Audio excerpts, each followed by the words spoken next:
So fighters, and especially barbarians in fantasy settings, usually have these huge steroid arms, right, to better swing their weapons. And of course, extra strength comes in handy for just about anyone, no matter what they're doing, whether they're trying to open a jar of pickles, or kneading dough to bake bread, or crushing their co-worker's head between their hands because that son of a goat just installed Vista on their machine. Okay, for a lot of you, we'll probably just be rubbing one out while watching your favorite hentai. Anyway, when swinging swords and other weapons, the arms aren't actually that important. I mean, they are pretty crucial because they are the appendage that connect you to your weapon, obviously. But arm strength, while it's always useful, isn't as important as core strength. So what do I mean by that? Can you tell the difference between this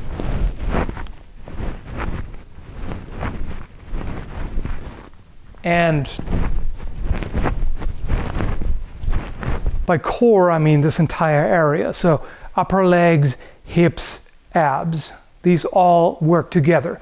And if you've ever practiced unarmed martial arts, you know that already. It's the same thing. It might be easier to see with a single-handed sword, and I'm going to exaggerate.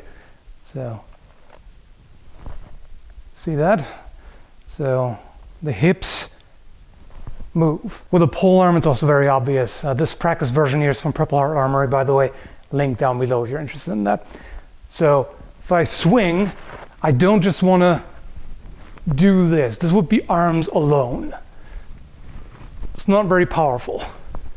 If I come back here, so this is a drill you can do with a polearm. So you strike from your right side, and then you come back around, and with the hook or hammer, blade, whatever you have on the other side, you come back down for a fall touch cut, basically.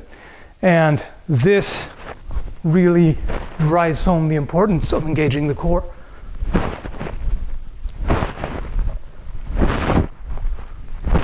So what I'm doing basically, I can particularly feel that here. I'm not just moving my arms across like this. I'm basically keeping my arms mostly stationary, and I'm just turning my hips. So the idea is, instead of using just the muscles of your arm, you're using all of these large muscles to strike much more effectively with this, and also faster.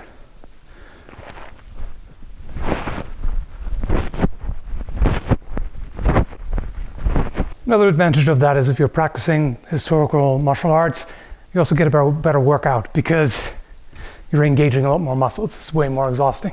And if, for example, somebody binds your polearm and you have to strike with the butt end, I'm pretty sure you can imagine that this is not going to be as effective as this.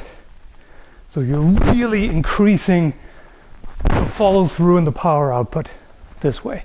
Now, there are situations in historical martial arts where you do want to strike with just the arm. This, for example, is a cut just from the wrist, and you can step forward with that. So there's still going to be some core engagement, not as much as this pronounced turn, but you can still throw more body weight into it, basically. Well, yet another reason not to skip leg day, I suppose, and I really need to get back in shape.